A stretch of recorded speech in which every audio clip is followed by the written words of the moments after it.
shahararren kamfanin da mai suna Kwaro Film Production ya sake shirya muku wani shahararren shiri mai cike da abubuwan al'ajabi da na ban mamaki.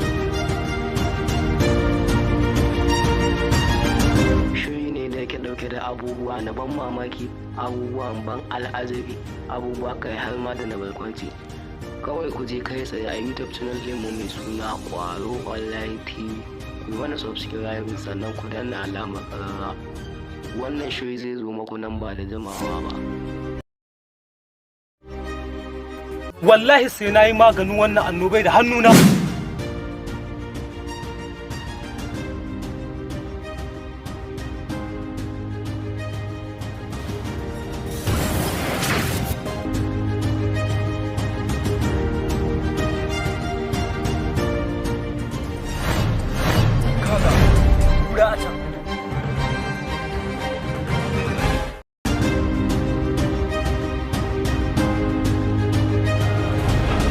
Yanzu nan muka gani muna aiki, muka ga aljannu sun kashe ƙananka an wuce daga wuce. Wai ƙarina?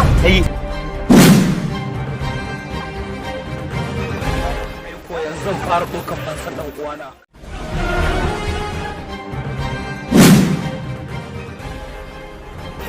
Kana cikin hankali ka kuwa? Kana cikin hankali ka kuwa? Ban gane ina cikin hankali na ba, idan na ku zo ku tsaya ku tsaya, idan ba za ku iya ba ku jira ni sai na fi cewa ke to. Kuma na ba ma ya hafis na san za ka yi. Za ka iya dai. Eh haka ne.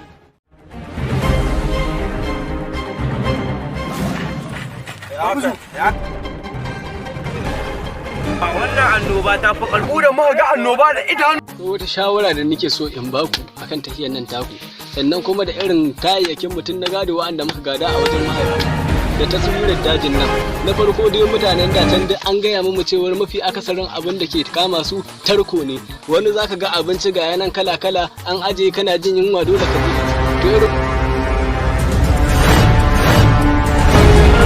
To gaskiya kashi nake ji. Ina cikin kashi kawai na zo mu.